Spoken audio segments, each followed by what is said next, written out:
Hello and welcome back to Reddit Aloud. You're here with Friday. Here's a post from ProRevenge. This time titled Ruin My Summer. Enjoy Not Going to University. By linkhandford. Remember, if you're enjoying the content, to like this video, subscribe to the channel and ring the bell for notifications. Now I hope you're sitting comfortably. Let's begin. Edit. You do not have my permission to share this on your YouTube channel, blog, or any other marketing platform. Feel free to ask for permission about this. But the answer is no. This was a little over 10 years ago in my early 20s, but it's still one of my favorite stories of karma that suited well to my revenge. TL. Dr. Lifeguard beach captain born from the spine of Satan ruins my summer and loses her fancy scholarship and doesn't get to go to university after all. As a teenager, I got a part-time job as a lifeguard at the biggest pool in the city, if not the province. I was a hard worker, and over the years I had every certification I could get. Over the summers I'd often work on nearby beaches. One year these rural beaches had a really hard time keeping staff, so they'd ask people from my pool to work there. It just so happened my parents had a cottage on one of the beaches and I said, hey, I'd be interested working at middle of nowhere beach. It'd be peaceful, and I can come home on weekends if I want. Quote. I took the job, about 4 hours away from home for a 10-week contract. I was a lifeguard instructor trainer. I certify people to teach other people how to train lifeguards. At the time of this story I was one of the youngest to have this certification. Most of my co-workers were going into their second year of working on this beach and frankly second year of being a lifeguard. It was going to be my first year working in this area. Basically the head manager told me, look, it's your first time working out here. We need someone with your experience.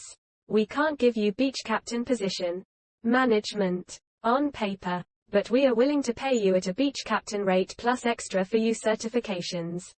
And you can fill in as beach captain on days when the others can't. As far as we're concerned, you're an alternate. We just don't want to upset the locals more than we need to. Be advised though, you may need to work at a few other beaches out around there. More pay, fewer responsibilities. Yeah, I guess I can take this one for the team. Here's what you need to know about this place. The area is a naturally beautiful place. This is one of the best drives on the continent. One of the top 10 islands in the world. Mountains to the left, endless ocean to the right. Beaches everywhere. It's also one of the poorest parts of the country. And some communities have a mob mentality when outsiders come to work here. For the most part my co-workers liked me and appreciated my experience. Except for the one beach captain we'll call Maggie. Everyone employed goes to a training camp retreat. District managers go for 5 days. Beach captains go for 4 days. And general staff goes for 3 days. I was only asked to show up for the general staff. Did my thing. Met my new co-workers. Maggie rubs me the wrong way and started calling me rookie. And then she left. Turns out she was graduating high school and had prom to attend.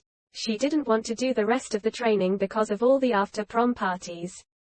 Okay, that's weird. I'm waking up at 7 a.m. to do a 10 kilometers run with everyone before breakfast and you're passed out after a night of drinking. I'm annoyed. But if I could pull it off, I might do the same.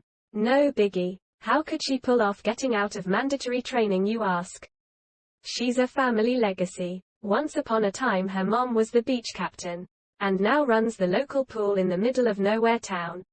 If you were certified as a lifeguard around there you had to go through her.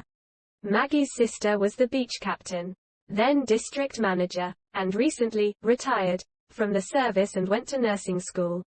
Maggie was the next in line to do this.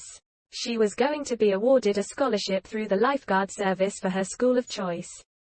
At the end of the summer there's an AGM where they make all these announcements. But it was a well-known secret. Day 1 of the summer on the beach starts.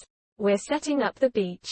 It's a half day. Not many patrons around. We organize first aid kits, equipment, set up our hut, test the phones, etc. District manager, a local, arrives to inspect everything. He's happy. He's a buddy of mine, and as we were the last stop of his beaches to inspect, he hangs out with us. Day's up and Maggie's mother shows up and tells her to start packing for the swimming instructors' symposium. Turns out Maggie is leaving tomorrow for the Dominican Republic, on her pool's dime, for 3 weeks. That's 30% of the lifeguard season. She actually tells me, "See you in 3 weeks, rookie," and leaves. The district manager and I drop our jaws and wonder blank. Why is this only coming out now? I help him out. We sit down and come up with a new schedule for the next 3 weeks. My supervisor filled in some of her shifts and we even worked together a few times. Now, looks like I have to be a beach captain with the actual new guards. At least 3 weeks. It was more work for me, but honestly, Maggie's departure was a blessing. I've hardly met her, but I doubt we're going to get along. She rubs me the wrong way. Those 3 weeks without her I got a great feng shui, zen groove, and inner harmony thing going on. It was the healthiest mentally and physically I've been in my life. Of course, the lack of negative emotions directed toward me would not last. It ended the day Maggie returned literally within the first hour of us working together. Maggie, my beach captain, started our day together by berating me in front of her friends. "Hey rookie. Do you even know how to do CPR? I was watching you at training camp and you were doing it wrong. I need you to show me how to do it right now." "You want me to show you how to do CPR? Sure, no problem. Could ask nicer. But whatever'll put up with this. We have to practice so much every day anyway." Then she drops this bit of information while I practice incorrectly. "If you don't have anything under them, you'll dig a hole in the sand." Quote. Maggie, this doesn't make sense, but whatever. It's not like I'm an instructor in this or anything. Or have basic knowledge of physics that pushing on sand isn't the same thing as digging. The whole day consisted of Maggie calling me rookie and being pointlessly rude in her critiques of my life-saving skills. Of course, it wouldn't be a good work story unless someone stole someone's lunch. "Hey Maggie, is that my lunch in your mouth right now?" Quote. "Oh, was that your lunchbox?" Quote. "Well, it wasn't your lunchbox, was it?" Quote. I'm the beach captain. You can't talk to me like that." Quote. This would become our daily routine on our shifts together. I began packing a decoy lunch with half-eaten items or empty wrappers. This gave me the opportunity to eat my real lunch without her bothering me. By week 4 it's our mid-season evaluation. There's 2 parts: physical evaluation and professional evaluation. District manager does the physical and it's straightforward. All employees show up at the beach before it opens. You run 4K, swim 600 m, paddle 2K, etc. Apparently I embarrassed Maggie. I was the most improved from start of the season to the end of season. I was already in the top 25%. But now I was physically one of the top 5%. Maggie, however, got worse. A lot worse. She was mediocre, but in the general top 50%. But was now one of the worst physical guards. Bottom 10%. Her times all were substantially lower. But luckily for her it's not all physical. There's still the professional evaluation. The beach captain who works with you the most writes up your evaluation. You get a score out of 50. 10 5-point characteristics: punctual, customer service, safety, etc. You get graded and short notes are written to explain your score. At the bottom there's a recommendation section on what to do, work on.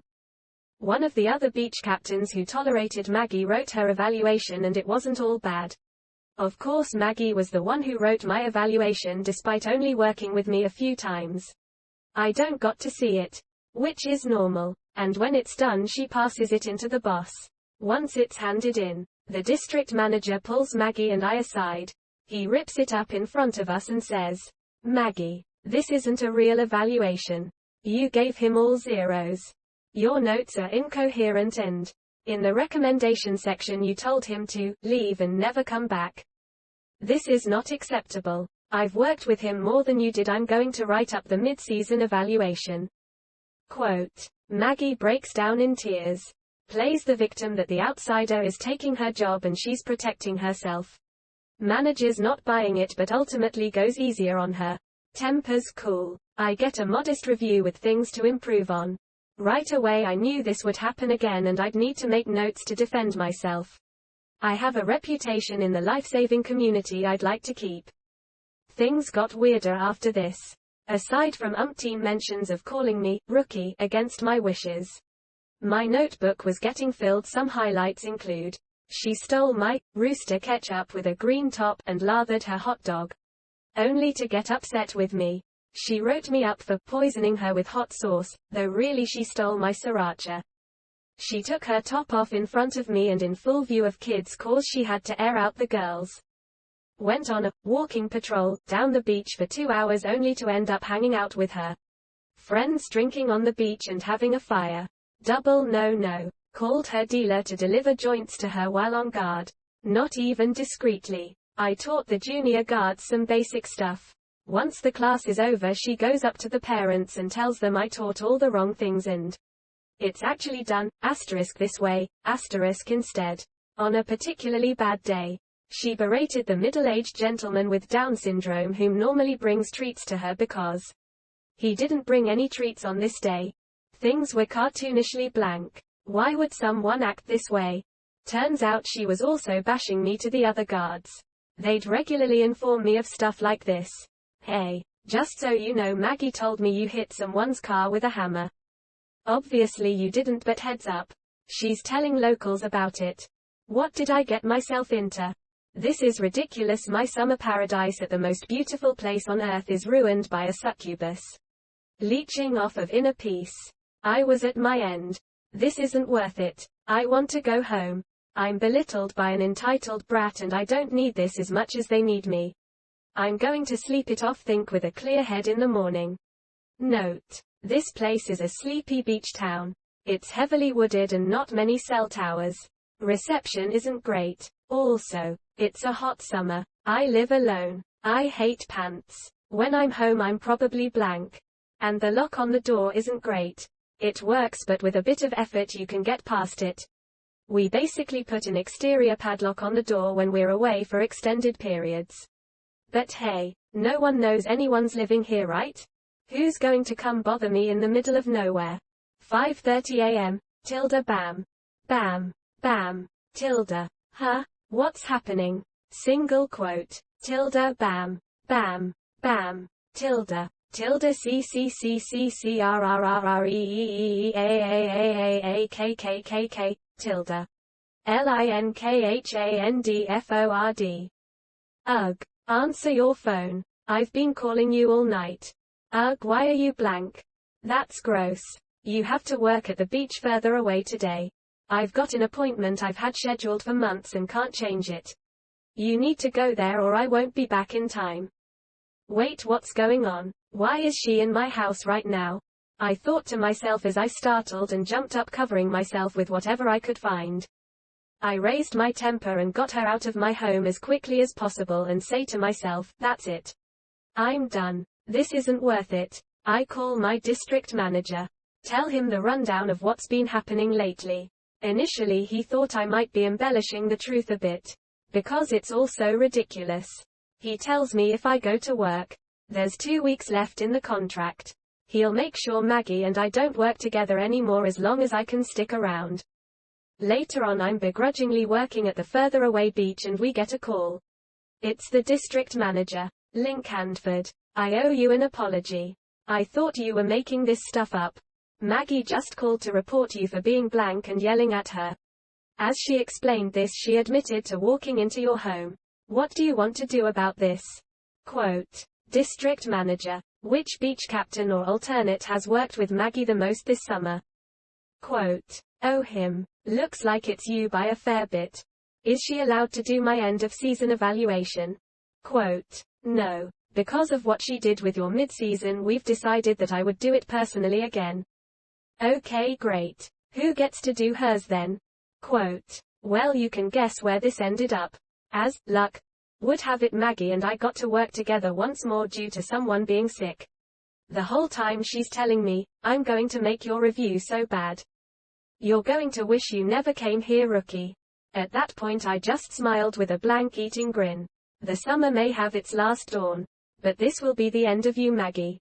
Writing up Maggie's end of season evaluation was between the supervisor and I. The rest of the staff were unaware of this. So I used the final days talking to the staff. What's the weirdest thing Maggie did to you this summer? Here's the highlights. Stole the pretty boy guard's car keys at the end of the day to keep him around because she was flirting with him. He had to go right to the hospital to visit his mom. Gradually through the course of a day she spiked the 16 guards work water bottle with blank. He'd never been blank before and had to drive home. After hours she went to a lifeguard girls' night out and skipped out on the bill. No, she wasn't invited again after that. I'm composing her end of season evaluation. I'm smart about it. I grade reasonably well with things. To her credit, she was good at. She improved her swimming skills, which is something after all. But everything else I avoid grading a 1 as much as possible to avoid looking like I'm purposely out to get her. More than just grading, I'm providing written documentation to back this up. I've got my journal of hellish Maggie moments, my co-workers' experiences with her, and I've been smart enough to make copies of our notes from patrons with her mentioned. But the coup de grace. Recommendations for next season. Recommend not to re-offer beach captain or alternate beach captain position next season. Recommend awarding scholarship to someone else in the service. Not long after this gets submitted, I get a call from the head boss, senior manager, who hasn't been made privy to Maggie and I's situation. Linkhandford. I've known you for a few years. I'm reading Maggie's end of season evaluation and there are some serious allegations here. Her family will likely rebuke this and make it a problem for my office. Not giving her this scholarship sounds harsh. Do you have any documentation to back up any of this? Do you really think she deserves this? Quote. Well, sir, that's ultimately up to you. Here are notes and times from the entire team. Feel free to call any of them. Here's the footage from my trail cam of her breaking into my home at 5:30 in the morning. Here's the contact info for the Down syndrome gentleman whom she berated. Here's the reports patrons have made about her. Oh. This is bad. Well, thanks for being so thorough with this. Epilogue. Well, word got to her she wouldn't be receiving her scholarship. Instead it went to an incredibly nice and hard worker in another district. Maggie's mom complained for a while about, come from a ways, taking all the jobs. But then she heard how Maggie treated the gentleman with Down syndrome. She may have been the town's princess, but that man was the salt of the earth and immune to any harsh treatment. Needless to say, Maggie didn't come to the AGM. The next year I was knee-deep in my actual career and didn't re-enroll in the lifeguard service, but offered my services as a substitute. One of the guards I liked last year calls me to see if I can sub for them for a weekend. I decided I'll do it as long as Maggie isn't working. He laughs and says no. But she's on staff as a regular lifeguard. Well, Maggie wasn't working, but her cousin was. Uh-oh, this can't be good. Our first interaction was kind of amazing. Wait. Are you the linkhandford? Quote. Yes. I prepare myself for a day of harassment. Oh man. You are awesome. Maggie and her mom hate you. They're so mean. Our family hates them. She's so entitled and makes us look bad. You're like a legend around here. Quote. Well, this is a change of pace from what I was expecting. We become friends over the course of the day and she explains to me that Maggie thought her scholarship was a sure thing. Her mom pulled strings for her to get it and it fell through. So she never saved any money for school. Maggie's plans of getting into nursing didn't work out. Maggie's mom took a lateral promotion in the life-saving world. That new position didn't last and she was laid off only to go back to her old pool as the assistant to the person who took over her job. She wasn't able to pull any more strings after that. Last time I checked, Maggie went to community college and took a less expensive continuing care attendant course with the plan of eventually jumping over to nursing when she saves some money. Unfortunately for her, the instructors weren't crazy about her better than you attitude and she was kicked out of the course sometime in second year. Last time I saw her, she was working at the summer ice cream stand by the beach I visited on a lovely vacation to one of the most beautiful places in the world.